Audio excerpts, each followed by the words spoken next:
territory on west. There's just one way to handle the killers and the spoilers, and that's with a U.S. Marshal and the smell of Gunsmoke.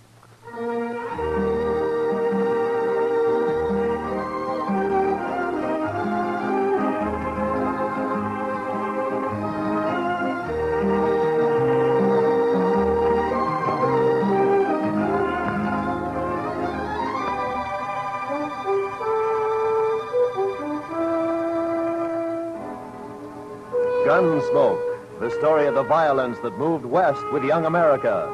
The story of a man who moved with it. Matt Dillon, United States Marshal.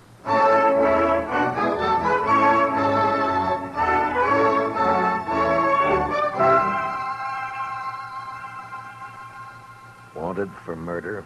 Wanted for murder. Clay Richards. Clay Richards. Age 31. Height 6 feet. Eyes brown. Hair red. Eyes brown, hair red. Hey, how'd you like me to print his picture on these notices? I got a woodcut. Well, let me show you. Ernie! Yep? Fetch your Marshal a copy of that front page. Interviewing Clay's wife yesterday, I noticed a tintype on the mantel, their wedding photograph. So, first thing you know, I snitched it. It's very thoughtful. Yeah, I'll take it, Ernie. Here. And then I propped it up in front of me and carved me this woodcut. Ain't she prime? Ain't she just elegant? Real elegant. Good likeness, don't you think? Of course, he was 7 or 8 years younger with the tintype. Yeah, it's a good That's likeness. his hair short. Doesn't show what makes a law-abiding man like him try to rob a bank. Doesn't look like a man who murdered an old cashier and a Chinese cook who just happened to be Sure sweated there. over it, though. But it's a good likeness. Yes, sir, it is. A picture like this sure dresses up the front page, don't it? Yeah, it's a little masterpiece, Mr. Hightower, a notable contribution to the culture of Dodge City. Well, thank you, Marshal. Does fetch the eye, don't it? I'm printing an extra 500 copies of the weekly, and I bet I sell them all. Too bad the cashier's shot went wild. If he'd managed to kill Clay or even wing him, why, I bet I could sell 1,000 extra copies. We must be thankful for the blessings we do receive, Mr. Hightower. Oh, I am, Marshal, I am. Why, just before it happened yesterday afternoon, I didn't know what I was going to fill my columns with, and then, like manna from heaven, 2 murders and a bank robbery. Attempted bank robbery, Mr. Hightower. He turned and ran before he got his hands on so much as $1. Yes. Still, as you say, like manna. Dillon, I'm talking business. What is it, Chester? Well, it can wait, I guess, Mr. Dillon. Yeah, print Clay's picture on those notices, Mr. Hightower. Now, where were we? Eyes brown, hair red. Oh, yes. Also known as Red, Bricktop, and Sorrel. He didn't answer to no other nicknames, did he? No, that's what they call him. All right, then in big letters, $400 reward. Dead or alive. And at the bottom, apply Matt Dillon, Marshal, Dodge City.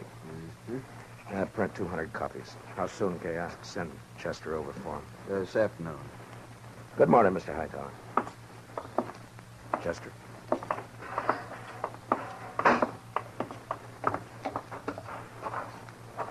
Think those posters will do any good? Richards is probably over the line into Oklahoma or Colorado by now. That strawberry roan of his is the fastest in the county. He has no money. He panicked and ran out of the bank before he got a penny. I think he'll try to get help from his wife or brother or a friend the first chance he has, maybe tonight. I say he's around here somewhere. I'm sorry I turned on you like that, Chester. Why, that's all right, Mr. Dillon. Out all night with a posse, no sleep, man's bound to get touchy. No, it's not that. It's the way... It's the way people use a thing like this. The men riding posse last night, they enjoyed it as though they were hunting fox or possum. Hightower back there, he acts like it was a birthday treat, specially gotten up for him. Everybody finds a way to use it. What was it you wanted to tell me? Oh, I got a kid, a little boy, locked up in the cell. Run away from home back in Cottonwood. Ed Slade turned him over to me when he come through on the stagecoach just now. Kid about 12 years old. Whose is he? Widow woman, Miss Bonnie. She runs a boarding house in Cottonwood. Ed says kid's always running away a little wild, I guess. He flagged Ed for a ride on the road halfway between there and here. Soon as Ed seen him stand there with his bundle on his shoulder, he knowed what he was up to. So he told the kid he'd help him and then turn him over to us when he got here. All right, we'll send a telegram to the mother to come fetch him. Well, come on in, Chester, and shut the door. Mr. Dillon? You're letting in every horse fly in Kansas. Mr. Dillon, I think you better cancel the order for them notices. What? The Dutchman's coming up the street, and he's leading a strawberry roan, and Clay Richards is draped across his back. Like a sack of wheat across the saddle. Last time I saw him, 2 days ago, he was standing at the bar laughing his head off. A sack of wheat across the saddle. And followed by half the saloon bums and loafers in town. All right, Chester, make him keep back. All right, now stand back, you fellas. Come on now, back. Stand back. Ziegler? How'd it happen, Ziegler? My goat, my old billy goat, he pushes open the fence last night and runs away. Forget your goat. What about Clay? Yeah, I tell you. This morning I go to look for a goat. I walk here, there. From near the river, I see Clay. He sits there. I say, hello, Clay. Wie geht's? You dirty Dutchman. You know the dog. Clay was your best friend. He helped you buy your farm, so you killed him for a All right, all of you. Keep back, everybody. Clay? Me? No, my brother, he was like... We was in the war together. Bitte, listen. You killed him for the reward. Not so! I kill nobody. Not since Gettysburg. Clay is dead already when I find him. I don't even own a pistol. Ziegler, inside, quick. Yeah. Chester, give me a hand with Clay. All right, all of you. Listening. Shut up! I will not tolerate a disturbance. You know me. I got him, Chester. Take his leg.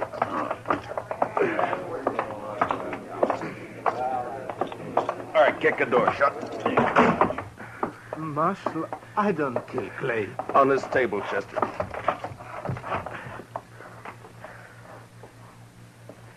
What'd you do with Clay's gun? His holster's empty. Gun? Clay's?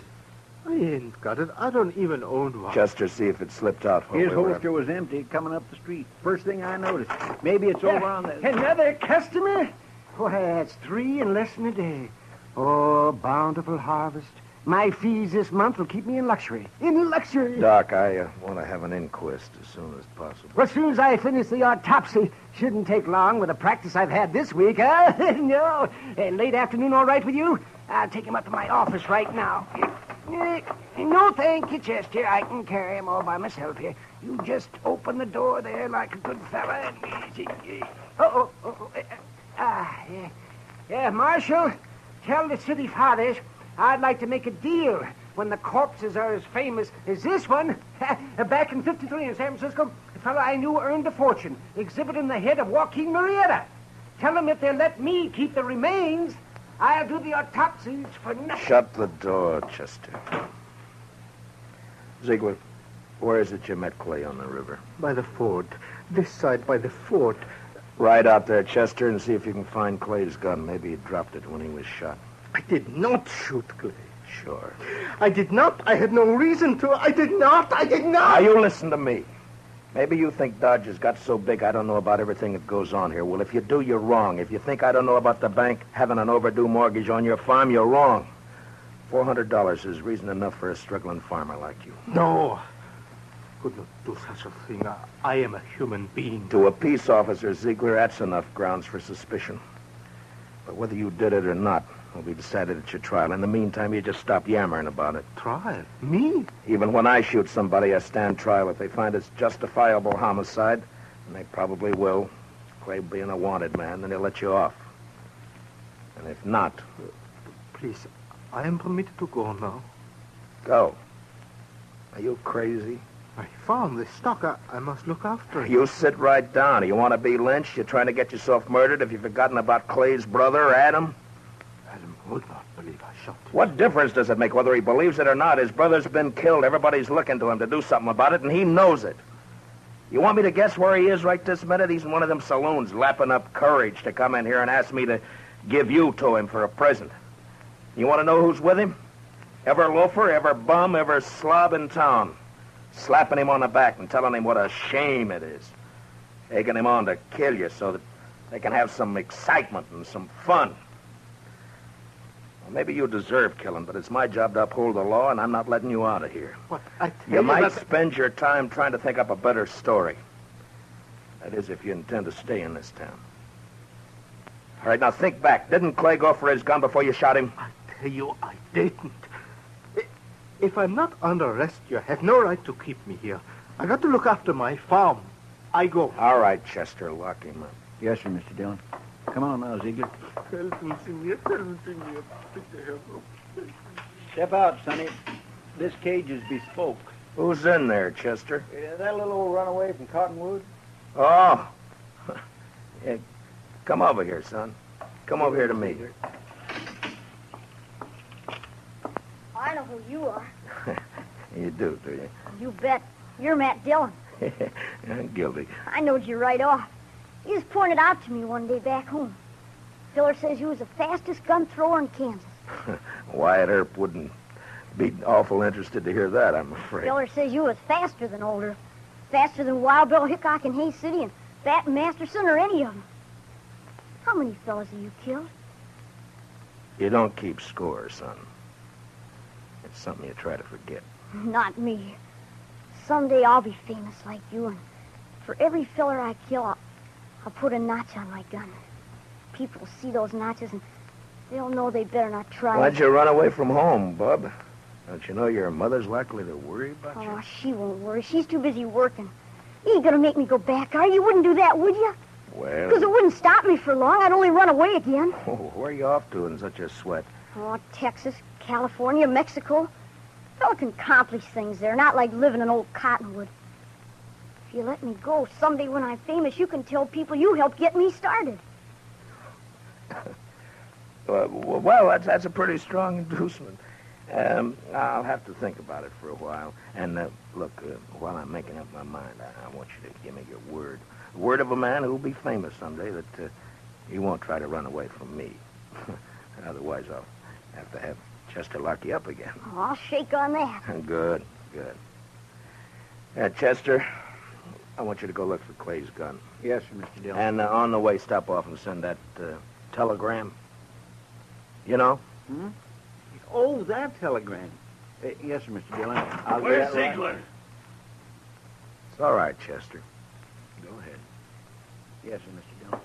Where's that murdering dog? Oh, there you are. You Not know a single step further, Adam. I want him, Dillon. He murdered Clay, shot him down without giving him a chance.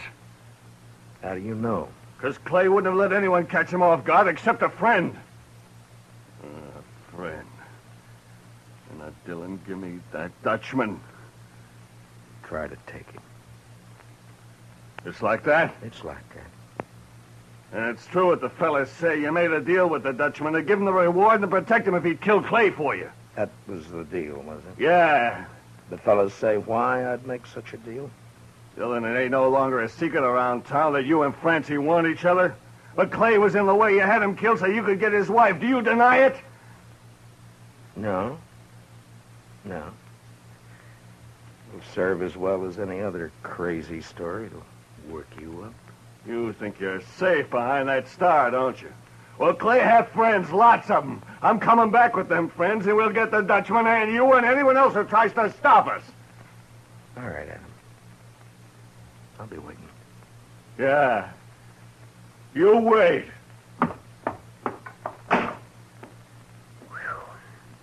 I almost seen something pretty just then, didn't I, Mr. Dillon? Yeah, almost. About another pint of whiskey ought to do it.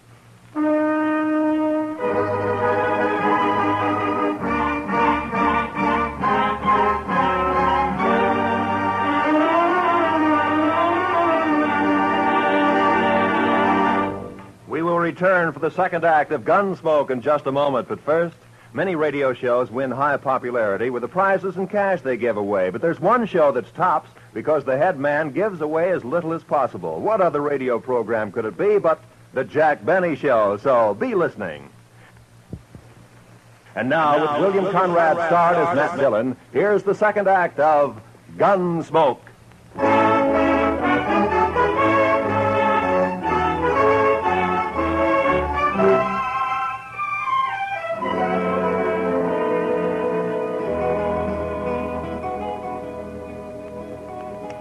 Son? You say something, Mr. Dillon? Yeah, open that drawer in front of you there. You'll find a small bottle of oil in there. No, one to the right there. Yeah, that's it. Now, bring a little brush, too, huh? Here it is. Thanks, bub. It's a right nice gun you have. Yeah, it's not bad, but a little stiff. Just a little stiff. Don't it have a trigger? I never seen no gun without a trigger before. Oh, you remove the trigger or tie it back against the guard. And all you have to do is thumb a hammer. Yeah, like that. It's faster. Yeah, that's better now. Remove the trigger. I remember that. What in the world for? Well, I remember everything you told me. About the Texas holster and the spring holster and the double roll and filing off the sight. It's just me, Mr. Dillon. Oh, any luck, Chester? No, sir, not any. I went to the store first and asked Mr. Denton what kind of ammunition Clay Richards used to buy, and he told me Clay had a double-action .44. I scoured that riverbank a half-mile each way from the ford, and not a sign of it. I got that telegram off. You know who ought to be here pretty soon. It's only 7-8 miles from... Is that a fire in town? Funeral services for Mr. Grinnell, the cashier. So soon? It's awful hot weather. Yeah. Any of your guns need oiling, Chester? I don't think so. You sure? When Adam left, he said he'd be coming back with some friends. I know. I stopped at the Oliver Gantry just now to rinse out my mouth. Adam was there talking mighty ugly and mighty big. He's got a sizable following. When do you think? Any minute now, Mr. Dillon. Want me to take Bub out of here to one of the hotels, maybe? I want to see No, it. I think you'll be safer here, Chester, behind stone walls and dodging about the streets rubbernecking. You keep your head down, Sonny. You hear? There's a... Matt, I gotta talk to you. She ought to be in mourning. If she cared for Clay at all anymore, she ought to be in black. Matt, Oh, Lord, I find her more beautiful all the time. Matt, have you heard what they're saying? What are they saying, Francie? That you and me, that you made Pete Ziegler kill him because of... I'm sorry that got back to you, Francie. It's all over Dodge. Adam almost strangled me before they dragged him off. Francie, I didn't shoot Clay. Francie, I beg you believe me. Shut up, Ziegler. Shut Shut up or I'll club you to death! Francie is just one of those crazy stories. They needed one and they made one up. But, Matt, everyone believes it. On my way down here, people were pointing, whispering.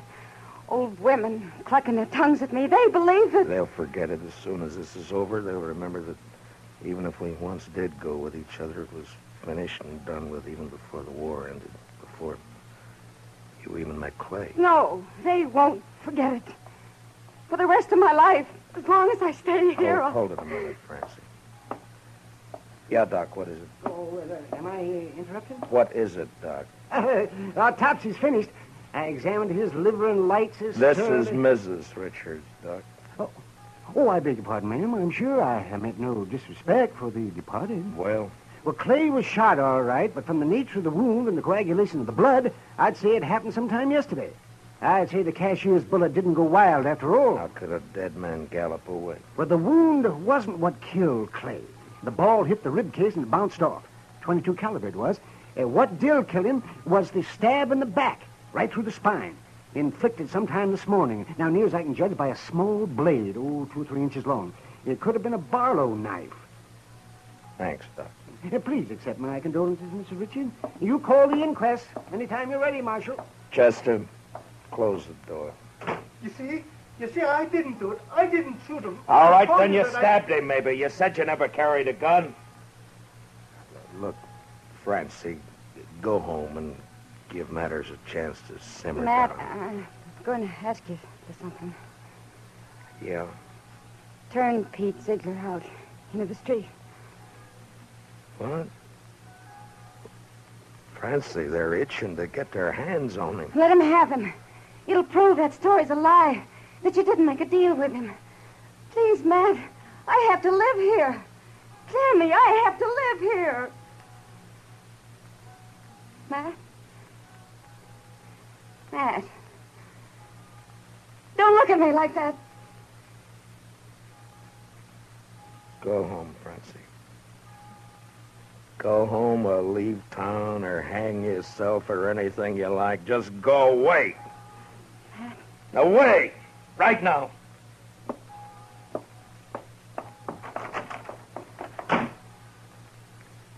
I bought me a bottle at the Alafragans, Mr. Dillon. Would you care for a drink? No.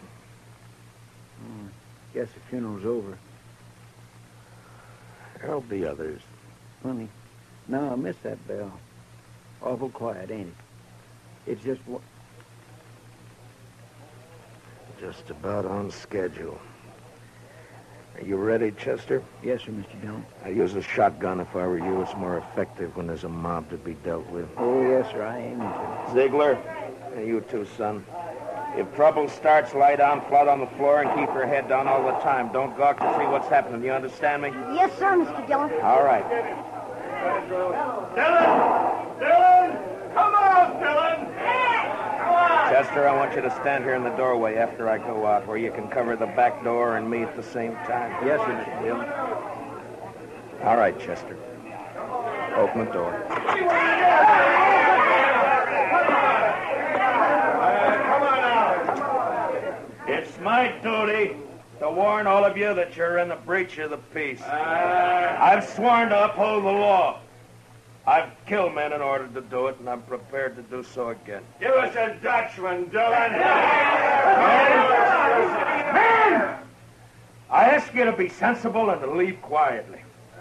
But if you refuse to listen to reason, if you insist upon being fools, if you've already decided to act like wolves instead of humans, then there's nothing I can say to make you change your minds. A Dutchman. All right, you want Peter Ziegler? Well, he's not more than 20 feet behind me, so come on and get him, any of you. One at a time or all at once. Come on. Which one of you wants to die first? You? You? You, Adam? Well, what do you say, Adam? You let him here. Don't let this star on my coat stop you. Come on. There, I'm not wearing it now. Well, come on, draw, Adam, draw!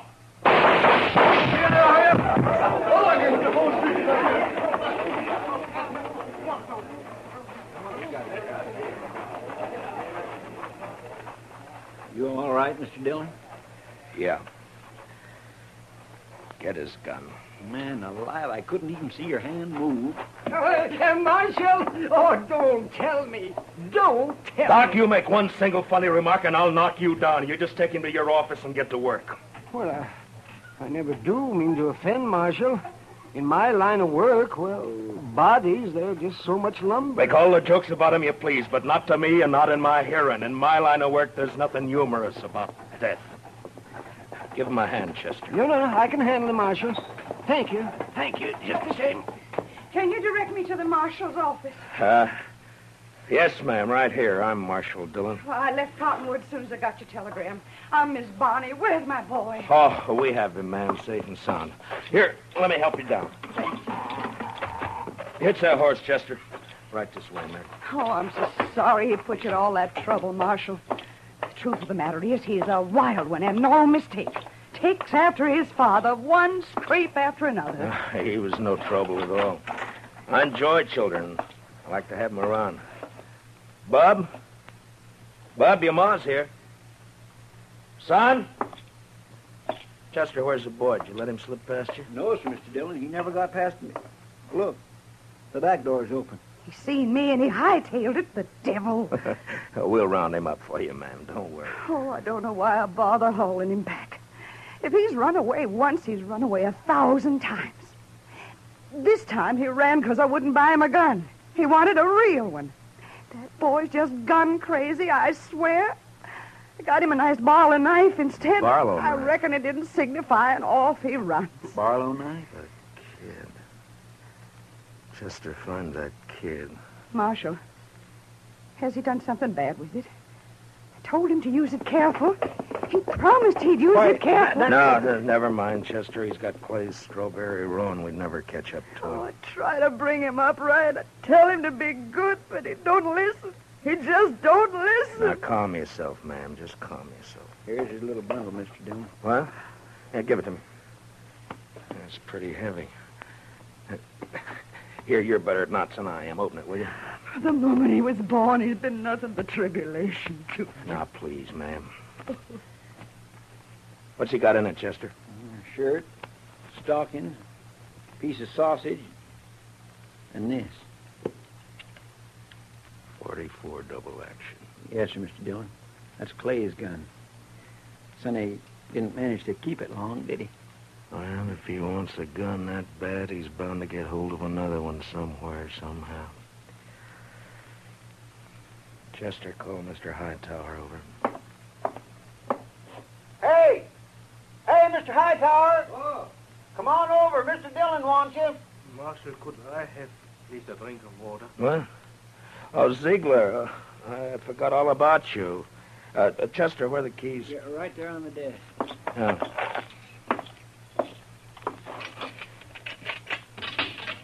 There we are. It'll be safe for you to go home now. I can go back by the farm. Yeah, that's right. I'll send for you for the trial. Oh, danke schön. Danke schön. Watch where you're going, you dumb... Excuse me. Yes, Marshal. Mr. Hightower, it appears that we can do business after all. Get some paper and a pencil. I want some notices printed. Fire away. Wanted for murder. Wanted for murder. What's the boy's name? Bonnie. William Bonnie. William Bonnie. William Bonnie. Age 12. Height about 5 feet. Hair light, eyes blue. I don't suppose he's known by any other name. I know. Everybody just called him Billy. Or the Kid. Also known as Billy. The Kid.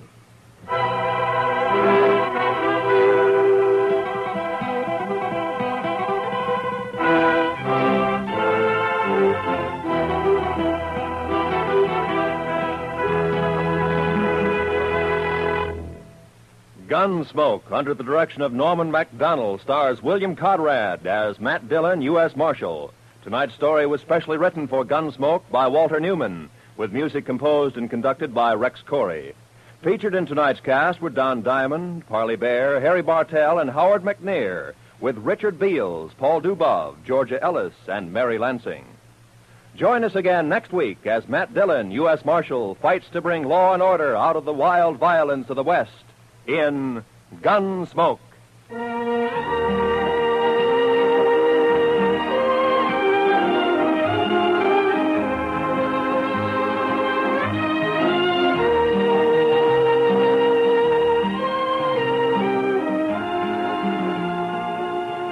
Those longtime favorites, Amos and Andy, are rising to new heights in their CBS radio series on Sunday nights. Heard on most of these same stations, Amos and Andy find trouble as constantly as ever and make it just as funny and as human as they have for more than 20 years. Be sure to hear Amos and Andy this Sunday, won't you? Right after the Jack Benny Show. This is Roy Rowan speaking.